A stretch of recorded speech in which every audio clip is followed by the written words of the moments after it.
Bienvenue dans mon podcast La lumière est au bout du couloir. C'est un espace pour celles et ceux qui traversent des zones de doute, de confusion, de rupture, d'éveil spirituel, d'évolution de conscience. Et qui sentent au fond d'eux que quelque chose cherche à se rappeler de qui ils sont. Je suis Marine Plantier, médium, canal, enseignante karmique, coach spirituel, éveilleuse de conscience. J'accompagne les êtres en transition profonde, ceux qui ne peuvent plus faire semblant, ceux dont l'ancienne vie ne tient plus, ceux dont le château s'est écroulé, et qui sentent l'appel d'une vérité beaucoup plus vaste. Dans ce podcast, je ne te donnerai pas des réponses toutes faites. Je t'inviterai à écouter autrement, à sentir, à te souvenir, à te rappeler qui tu es. Je parlerai de souveraineté, de conscience d'éveil, de schémas inconscients, de schémas répétitifs aussi, de blessures d'âme, de la matrice, du rôle du corps, des différentes émotions, et surtout de ce point intérieur où tout se réaligne. Ici, on ne cherche pas à devenir quelqu'un de mieux. On se rappelle de qui l'on est. Ce podcast s'adresse à celles et ceux qui sont déjà dans le couloir et qui cherchent la lumière, qui ne voient pas encore clairement la lumière à l'intérieur d'eux, mais qui savent qu'ils ne peuvent plus revenir en arrière, qu'ils ont un autre chemin à faire, le leur. Si tu es là, ce n'est pas un hasard, la lumière n'est pas à l'extérieur, elle est en toi. Je te souhaite vraiment la bienvenue dans mon podcast. Bienvenue dans la lumière est au bout du couloir. Aujourd'hui, j'ai envie d'aborder un épisode qui est un peu particulier, c'est-à-dire que ça va faire 10 ans maintenant que je travaille sur moi et j'ai envie de parler du personnage de souffrance que l'on peut incarner depuis tout petit sans s'en rendre compte et combien ce personnage de souffrance impacte notre vie en tant qu'adulte si on n'en a pas conscience et comment faire pour sortir de ce personnage de souffrance. Donc comme je le disais, c'est vraiment grâce au travail thérapeutique que j'ai fait, que j'ai compris que toute la souffrance non verbalisée que j'avais vécue enfant s'était transformée en personnage de souffrance chez moi. C'est-à-dire que à partir de l'âge de 5 ans, inconsciemment, j'ai pris ce rôle. C'est-à-dire que je me suis incarnée dans le rôle du personnage de la souffrance et ce serait mon moyen de communication avec le monde et avec les autres.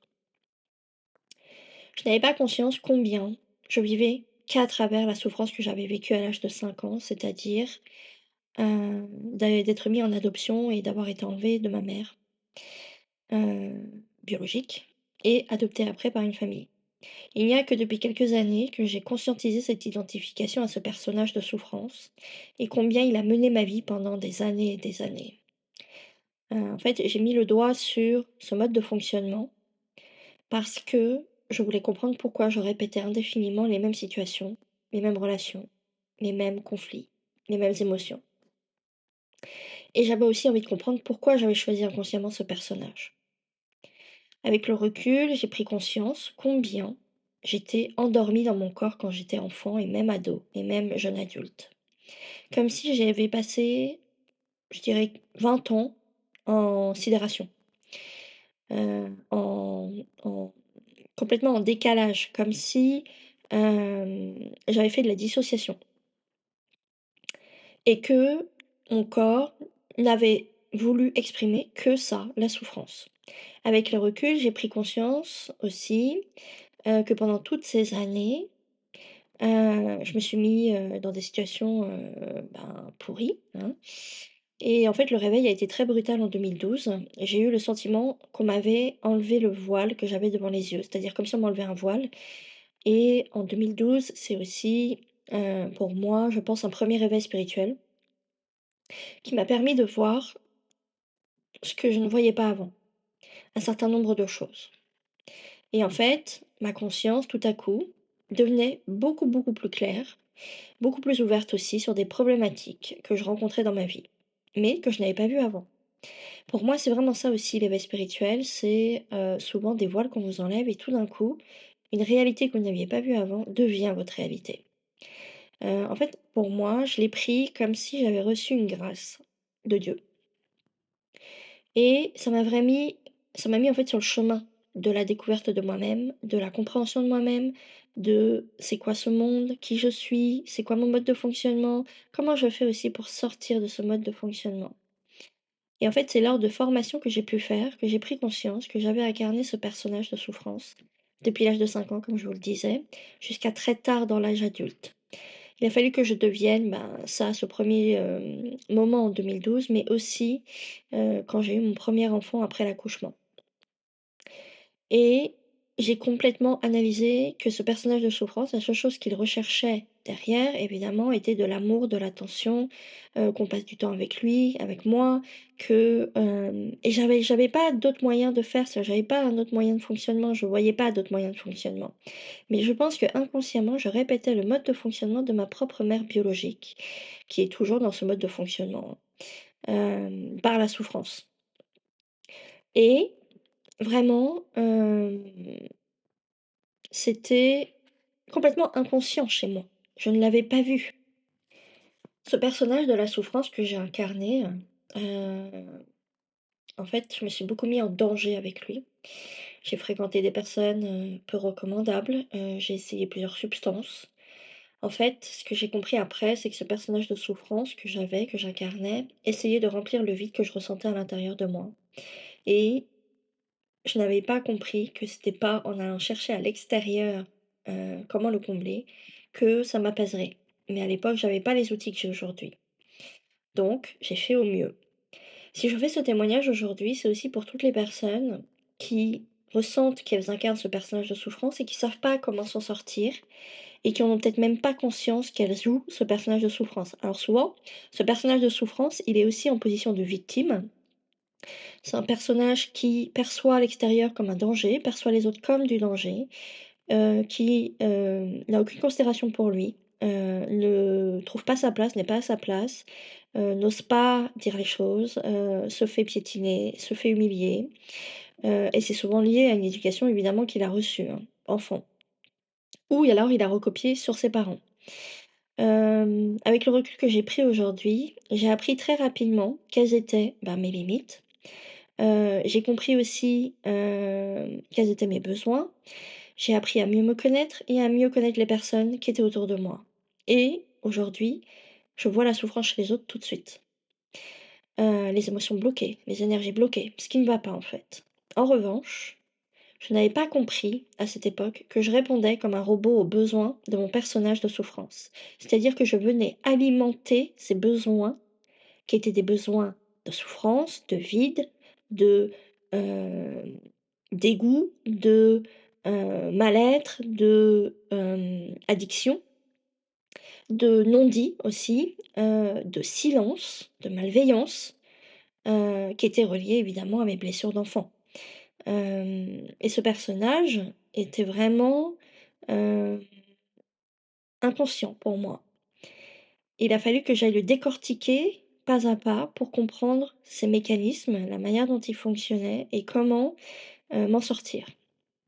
Donc en fait, au fur et à mesure du temps, j'ai mis de plus en plus de conscience sur moi-même et sur ce personnage.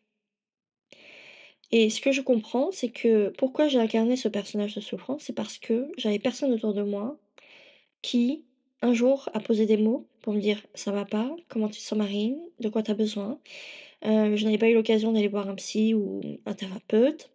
J'avais personne en fait pour mettre des mots sur mes mots et sur mon sentiment de solitude. En fait, je me sentais très seule depuis toute petite et en fait, je souffrais de cette situation, quoi, qui me convenait pas. Surtout après ce que j'avais vécu, personne n'avait pris le temps avec moi de mettre des mots sur mes mots, quoi. Et en fait, ça s'adapte à tout type de situation.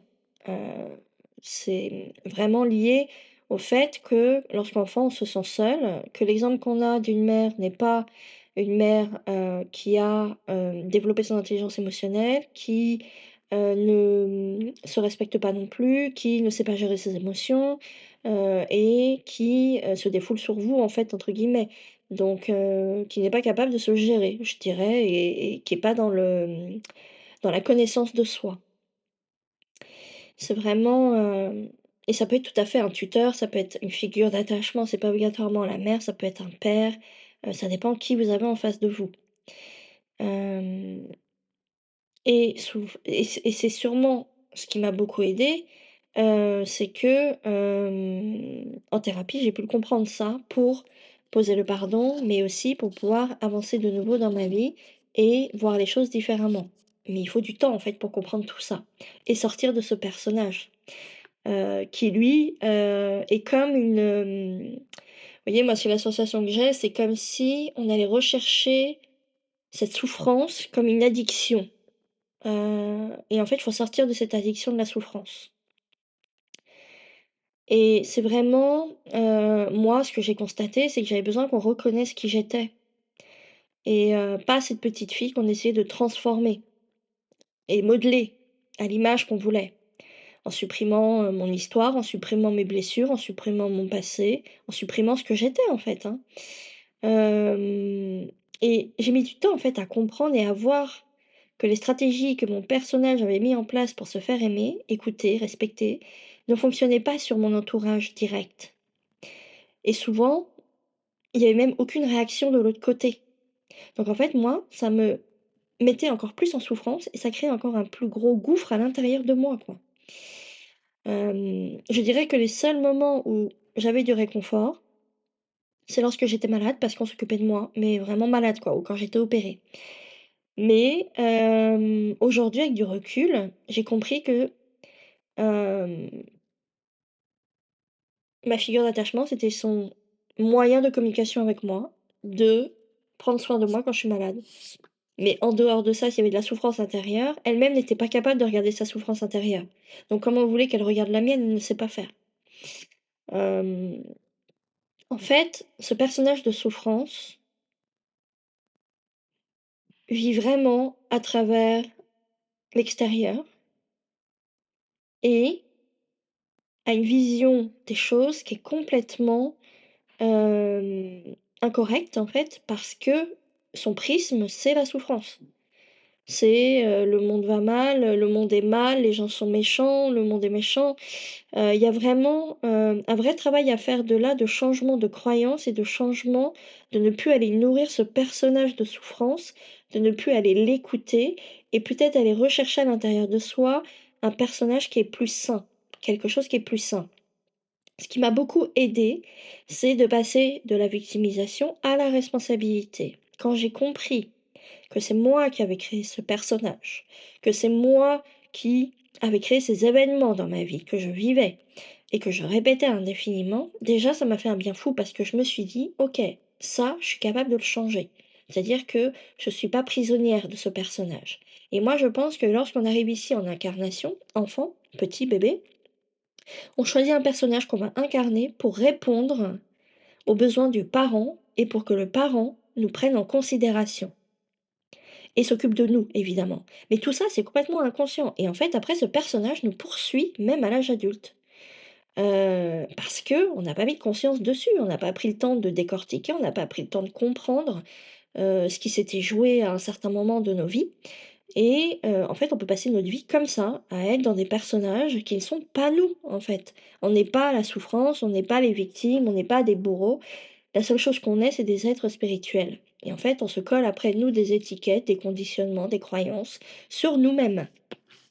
Et ça, pour que ça change et qu'on passe du personnage de souffrance au personnage, je dirais, plus stable, plus sain et même, plus équilibré et plus responsable, on doit passer par toutes ces phases de reconnaître qu'on a joué à la victime, mais pour des raisons bien précises, d'accord, mais qu'aujourd'hui, en tant qu'adulte, on ne veut plus jouer à ça ne nous intéresse plus et qu'on a envie d'autre chose. Et en fait, à partir du moment où tu décides que ce personnage de souffrance, tu ne veux plus jouer à lui, mais que tu as envie d'autre chose dans ta vie, tu as envie de créer quelque chose à partir d'une autre énergie à l'intérieur de toi et peut-être même un personnage à l'intérieur de toi qui est relié à ton enfant intérieur et qui est beaucoup plus lumineux, beaucoup plus créatif, beaucoup plus sain. Eh ben, Ça se fait d'un point de vue switch dans l'énergie, à partir du moment où à l'intérieur, vous décidez: «OK, là, c'est terminé. Je ne joue plus à celui-là». Il faut savoir quand même que les personnes qui incarnent le personnage de souffrance, pour moi, ont vécu principalement enfant de la maltraitance, de la violence physique et psychologique. Ils ont eu aucun, soutien, souvent enfants, ils se sont sentis très seuls. C'est-à-dire qu'il y avait personne en face qui était capable de poser des mots, personne qui était capable de comprendre leurs émotions et personne n'était capable d'expliquer les choses. Et ça fait que chez nous, ça a créé ce personnage de souffrance, aussi. Et je pense que ce personnage de souffrance, à cette époque-là, avait toute sa place, on est d'accord. Parce que vous aviez pas d'autre outil, vous pouviez pas faire autrement. Mais à partir du moment où vous mettez de la conscience dessus et que vous vous rendez compte combien cet personnage de la souffrance vous a desservi, vous a mis dans des situations compliquées. Vous êtes retrouvé à aller vers vos limites, peut-être même dans des situations vraiment précaires. Quand est-ce que vous vous dites, et ça c'est vraiment, je pense, la question à se poser vraiment, hein, c'est ok, quand est-ce que j'arrête de jouer à ça? Quand est-ce que j'arrête d'aller mendier de l'amour, mendier de l'attention, en me positionnant comme une victime et comme un personnage de souffrance?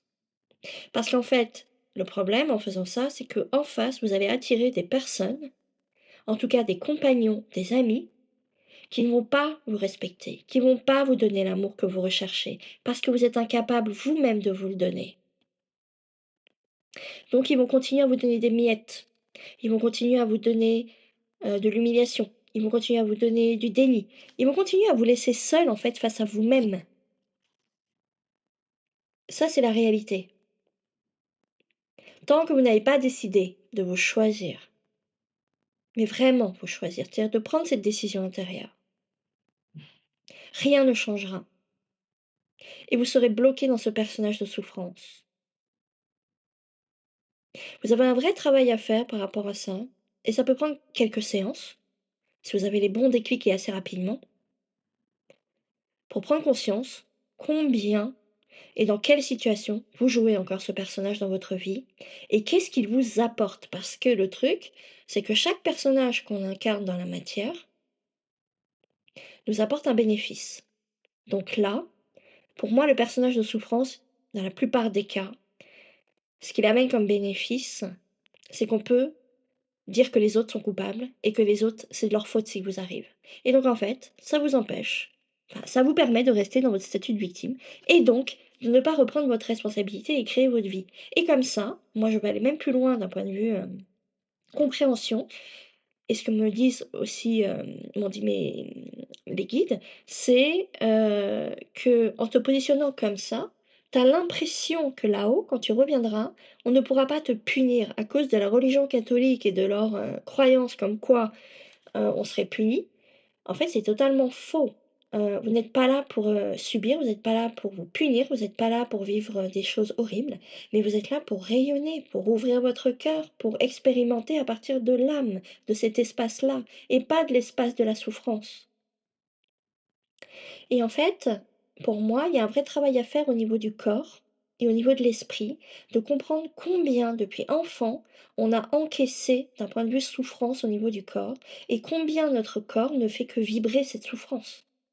Et donc en fait, il faut faire un vrai nettoyage énergétique, une vraie libération émotionnelle pour enlever toute cette souffrance, pour enfin incarner un nouveau personnage, celui qui est réel, celui qui est vous, en fait, quand vous étiez enfant, quand vous étiez toute jeune et que vous aviez ce côté ouverture du cœur, insouciance, peut-être même des rêves.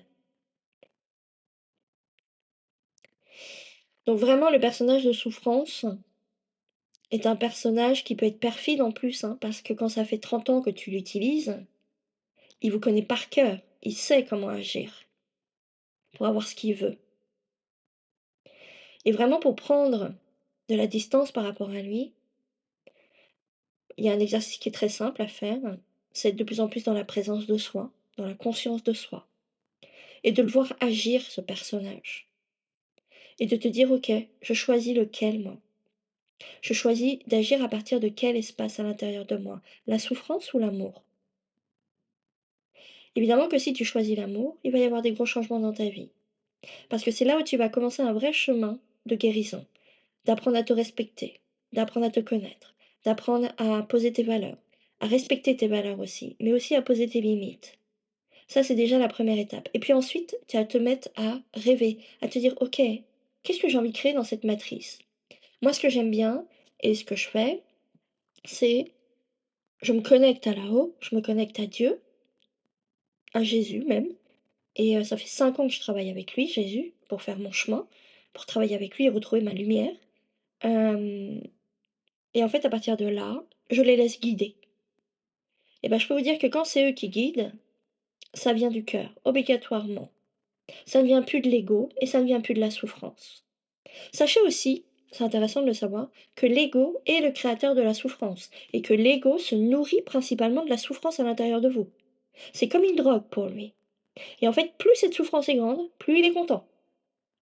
L'ego, il est vraiment là pour vous séparer des autres. C'est lui qui vous montre que le monde est dangereux, que les autres sont dangereux, que vous êtes nuls, que oh là là, mais regarde, nin c'est vraiment le critique intérieur, lui. En fait, tant que tu l'as pas compris, ça non plus, ça peut pas changer. C'est-à-dire que si tu penses que l'ego est là pour t'aider, ce n'est pas le cas. L'ego est vraiment, comme je dirais, le meilleur ami de ta souffrance. Comme l'alcool pour un alcoolique, je dirais. C'est exactement le même rapport. Et vraiment, l'ego a besoin d'être remis à sa place. Je dis pas de l'enlever, parce qu'en fait, il nous sert aussi beaucoup l'ego. C'est-à-dire que son rôle dans la matière, c'est ce que j'ai compris aussi, c'est de nous montrer chez les autres ce qu'on ne voit pas chez nous, concrètement, et de travailler dessus, de comprendre combien on a mis de couches et de couches et de couches et de couches de merde, d'émotions, de conditionnements, de croyances, pour ne pas incarner notre lumière ici tellement on a peur de là-haut. Mais en fait, c'est là où vous êtes attendu. Incarnez votre lumière, incarnez la puissance de Dieu, incarnez qui vous êtes. C'est ça qu'on attend de vous, pas d'incarner la souffrance, ni l'ego. Ça, c'est vraiment hyper important à comprendre, je trouve, parce que ça permet de comprendre pour moi, combien nous avons la possibilité de choisir, combien vous avez la responsabilité aussi de parler à partir d'un espace ou d'un autre, et combien vous êtes responsable de la situation dans laquelle vous êtes aujourd'hui, consciemment ou pas. C'est sûr que peut-être vous avez pris des décisions inconscientes, et c'est pour ça que j'amène les gens à être de plus en plus conscients dans les décisions qu'ils mènent et qu'ils font. C'est hyper important. Voilà, je finirai là-dessus. J'espère que cet épisode vous a plu, vous a intéressé. Hésitez pas à venir en discuter avec moi, ça sera avec plaisir. Et on se retrouve, la semaine prochaine et je vous souhaite une excellente année 2026. Et je vous retrouve tous les vendredis. On reprend, le rythme normal. Je vous dis à très bientôt. Au revoir.